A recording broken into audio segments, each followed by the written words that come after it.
Hello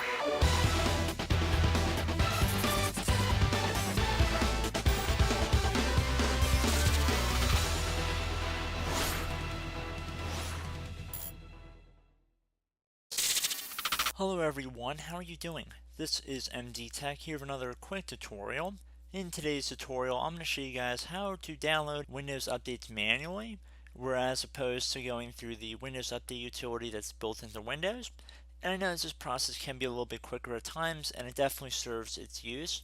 So in this tutorial, I'm going to be showing you guys a quick little utility that I find personally helpful from time to time. So I'm going to include a link in the description of the video. This should be completely free software here, and you want to navigate over to the Program Files tab if you're not already directed to it. I will include a link in the description that should hopefully take you directly to this page. And there should be something that says Windows Update Downloader. One of the first downloads on this page. You can see it's been downloaded about 1.3 million times, so it definitely has a pretty large download base currently. So I'm going to select that download right here. So I'm going to select that hyperlink. Should begin the download process momentarily as well. It's going to ask what you want to do with this file. I'm going to select Run and then Run. You might get a little user account control window. You want to select Yes.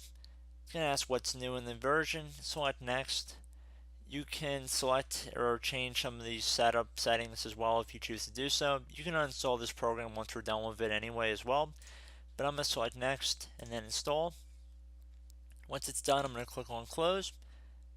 And you can open up the application if you create a shortcut on your desktop, or you can search for it through the Start menu for the Windows Updates Downloader.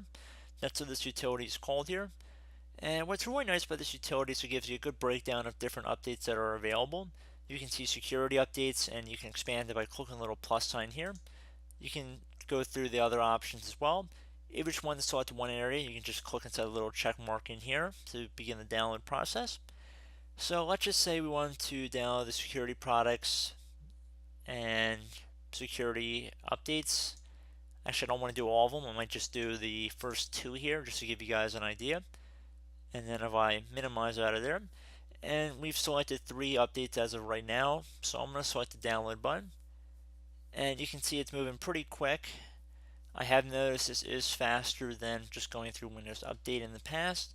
And it really just depends on how you're feeling that day, but I notice this tool can definitely be kind of cool to have in a toolkit available. So just be patient, and we'll take a few moments to download like any normal update. And you can see that one file was not found, so you might just have to click on OK to skip over it.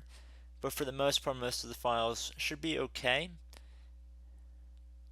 And there you go, guys. You can see how quick that was. So after you're done installing the updates like you would any normal updates, I would recommend that you open up the containment folder here, so you can see it says it's in the documents folder. So I'm going to select documents.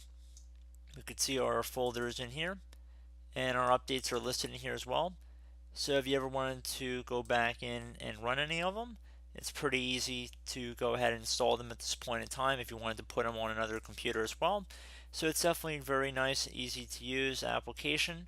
So I do hope this brief tutorial was able to help you guys out. And as always, thank you for watching this brief tutorial, and I look forward to catching you all in the next one. Goodbye.